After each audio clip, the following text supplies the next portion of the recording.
அருமை தமிழர்களே, சிவகுமாரின் அன்பான வணக்கங்கள். ஒரு 4-5 வரிகள் படித்தா கூட அன்னிமுழுக்க ஒரு பெரிய ஊக்கம் உற்சாகம் தருவது மாதிரி கவிதை எழுதியவர்கள் நம்ம நாட்டில் இருக்கிறாங்க. அதில் நமக்கெல்லாம் ரொம்ப பரிச்சயமான ஒரு கவிஞன் மகாகவி பாரதி. அதில் விற்பன்னன். சில வரிகள் படித்தா கூட அன்னிமுழுக்க அப்படியே ஒரு இருட்டு அறையில் அப்படி பளிச்சுன்னு ஒரு விளக்கேற்றி வச்சா எப்படி இருக்கும், அது மாதிரி நம்முடைய மனதை பிரகாசப்படுத்தக்கூடிய விற்பன்னன் பெருங்கவிஞன் பாரதி.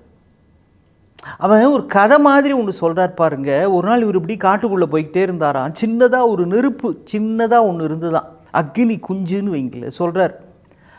அது ஐயா இத்தினூண்டா இருக்குதே, இதை கையில் எடுத்துகிட்டு போகவும் முடியாது, சுட்டுடும், பாதி வழியில் அணைஞ்சும் போயிடும். சரி, போயிட்டு திரும்ப வர்றப்போ இதை நம்ம எடுத்துகிட்டு போவோம், பத்திரமா இங்கே ஏதாவது ஒரு இடத்துல வைக்கலாம் அப்படின்னு அங்கே ஒரு மர பொந்து ஒன்று, அந்த மர பொந்து உள்ளே வச்சிட்டார். அப்புறம் போயிட்டு திரும்ப வந்து பார்த்தா அந்த மரத்தையும் காணோம், அந்த அக்னி குஞ்சு இருக்குது அதையும் காணோம். ஏன் இங்கே ஏதோ காடு இருந்ததே, அது எங்கெங்கே போச்சு, காட்டையே காணமே அப்படின்னு நான் தேடிக்கிட்டு இருந்தேன் அப்படின்னு ஒரு கவிதையும் ஒன்று எழுதுகிறார். உங்களுக்கு தெரிஞ்சிருக்கும். அக்னி குஞ்சொன்று கண்டேன், அதை காட்டில் ஆங்கோர் பொந்திடை வைத்தேன், வெந்து தணிந்தது காடு தழல் வீரத்தில் குஞ்சு என்றும் மூப்பு என்றும் உண்டோ அப்படின்னு எழுதுகிறார் பாரதி. இது சின்ன நெருப்பு தானே அப்படின்னு கொண்டு போய் தாங்க மரத்தில் ஒரு பொந்துக்குள்ளே வச்சேன். அது அந்த பொந்து அந்த மரம் அது மட்டும் இல்லை, அது அப்படியே பரவி பரவி ஒட்டுமொத்த காடே காணாமல் போச்சு அப்படின்னு அந்த கவிஞன் அதை தன் கவிதையிலே பதிவு செய்கிறான். இது நெருப்பு பற்றியா அல்லது பாரதி காட்டு வழியாக போனான், அப்புறம் காட்டை காணோம் தேடிக்கிட்டு இருந்தான் அப்படின்ற மாதிரி மேம்போக்கான ஒரு விஷயமா? அற்புதமான விஷயம். சில விஷயங்களை நம்ம இப்படித்தான் சின்னது அப்படின்னு நமக்குள்ளே அனுமதிக்கிறோம், நம்முடைய மனசு அப்படிங்கிற அந்த பொந்துக்குள்ளே அனுமதிக்கிறோம். ஆனால் அப்புறம்தான் தெரிய வருது, அடாடா தழல் வீரத்தில் குஞ்சு என்றும் மூப்பென்றும் உண்டா. நெருப்பில் சின்ன நெருப்பு பெரிய நெருப்புன்னு ஏதாவது ஒன்று உண்டா? நம்ம பார்க்குறதுக்கு அப்படி தெரியும், காடே அப்படி திக்கு திக்கு திக்கு திக்குன்னு எரியுதுன்னு வச்சுங்களேன், இது பெரிய நெருப்பும்போம். குழந்தைய கேட்டால் அப்படி சொல்லும். நம்ம வீட்டு அகல் விளக்கில் எரியுதுங்களே, அது சின்ன நெருப்பு அப்படின்னு. அளவில் அப்போ பார்க்குறதுக்கு அது சிறியது தான், சந்தேகம் இல்லை.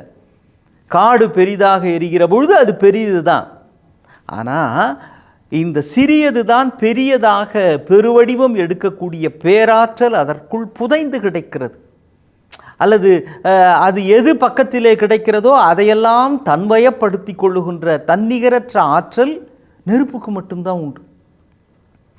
அதனால் சில விஷயங்களில் இது சின்னது தானே, சாதாரணம் தானே, பரவாயில்லை, ஒரு முறை தானே அப்படின்னு நினச்சி நாம் அனுமதிக்கக்கூடாது.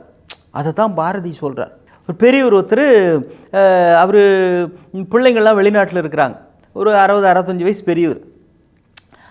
அந்த அம்மாவும் இல்லை, அவங்க போய் சில ஆண்டுகள் ஆயிடுச்சு. அப்போது ஒரு நாள் அவர் வீட்டுக்கு ஒரு பொண்ணு அங்கேருந்து வருது. ஐயா, நான் யாரும் இல்லாத அனாதை, என்னை பார்த்துக்கிறதுக்கு யாருமே இல்லை, நீங்கள் ஏதாவது எனக்கு முடிஞ்ச உதவி செய்ய முடியுமா அப்படின்னு அந்த பொண்ணு அவர்கிட்ட கேட்குது. அவர் பாருங்க, பார்க்க லட்சணமாக இருக்குதே, நம்மளும் ஒத்தையில் தனியாக தானே இருக்கிறோம், இந்த பெண்ணுக்கு அடைக்கலம் கொடுப்போமே அப்படின்னு. எது அடைக்கலம்னா ஏதோ அதுக்கு வேண்டிய துணிமணி சாப்பாடு கொடுத்துட்டு போயிட்டு வாடா ராஜா அப்படின்றது இல்லை. இனிமே வா, நீ உன் வாழ்க்கை என் கூட தான், என் வாழ்க்கை உன்னோட தான் அப்படின்ற அளவுக்கு அவர் நீயும் நானும் ரெஜிஸ்டார் ஆஃபீஸில் போய் கல்யாணம் பண்ணிக்கலான்ற அளவுக்கு முடிவு பண்ணிட்டார். பாருங்கள் எப்படி. காட்டில் ஆங்கோர் பொந்திடை வைத்த அக்னி குஞ்சு மாதிரி அந்த பொண்ணு அங்கேருந்து வந்திருக்கு. நகைக்கடை கூட்டு போனார். கூட்டு போய் அதுக்கு வேண்டிய வளையல், நகை, அப்புறம் சங்கிலி, அப்புறம் மோதிரம், அப்புறம் ஒட்டியானம், அப்புறம் நெத்தி சுட்டி, காதுக்கு தோடு எல்லாம் வாங்கிட்டார். வாரி வழங்குறார். ஏன், தங்கட்டம் அடைக்கலம்னு வந்துருச்சே. அக்னி கொஞ்சம் கொண்டு போய் பொந்தில் வைக்கிறார். எவ்வளோவா பாருங்க. அந்த பொண்ணு எல்லாத்தையும் எடுத்துக்கிட்டு, கொஞ்சம் இருங்க எனக்கு தலை வலிக்குது, எங்கள் காரில் பர்ச்சேஸ்லாம் ஷாப்பிங் முடிச்சுட்டு திரும்புகிறப்போ எனக்கு தலை வலிக்குது, நான் போய் ஏதாவது மாத்திரை வாங்கிட்டு வரேன் அப்படின்னா, நீர் நான் போய் வாங்கிட்டு வரேன் அப்படின்ட்டு இருக்கிறார். ஐயா, என்ன நீங்கள் எதுக்காக போகிறது அப்படின்னு அந்த பொண்ணு கடையிலேயே காதில் தோடு கீடுலாம் அது விவரமாக போட்டுருக்குது, வளையெல்லாம் போட்டுக்கிட்டு நான் போய் வாங்கிட்டு வரேங்க அப்படின்னு தலைவலி மாத்திரை வாங்கிறதுக்காக இது போச்சு. போன பொண்ணு திரும்ப வரும்னு இவரும் காத்திருக்கிறாரு. இவருக்கு திரும்ப வந்தது அந்த பொண்ணு இல்லை, தலைவலி.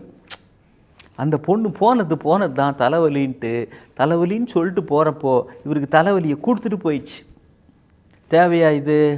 நீங்கள் நினைக்கலாம், அவர் என்ன தப்பாவா ஒரு பொண்ணுக்கு வாழ்க்கை கொடுத்துருக்குறாரு, இது ஒரு தப்பா அப்படின்னு நீங்கள் கேட்கலாம். இது ஒரு தப்பா? ஆனால் இது ஒரு தப்பு தான்.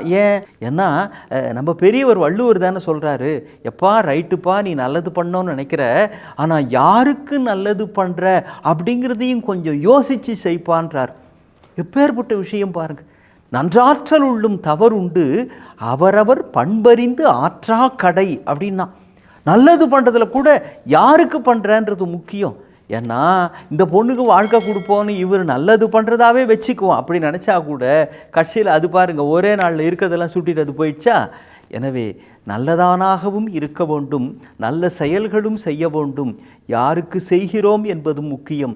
இது எல்லாவற்றையும் விட சில நெருப்பு துணுக்குகள் பார்ப்பதற்கு சிறியதாகத்தான் இருக்கும், ஆனால் அதற்கு தேவையில்லாமல் இடம் கொடுத்து விட்டால் காட்டையே அழித்து விட்டதே என்று அந்த கவிஞனை போலத்தான் நம்முடைய வாழ்க்கையையும் அழித்து விடுகிற அக்னி குஞ்சுகள் இருக்கிறது.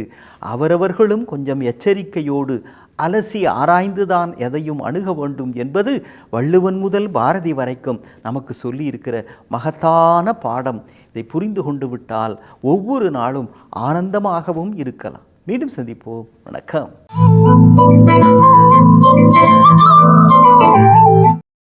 இன்னும் பல வீடியோக்களை காண சன் லைஃப் சேனலை சப்ஸ்கிரைப் பண்ணுங்க.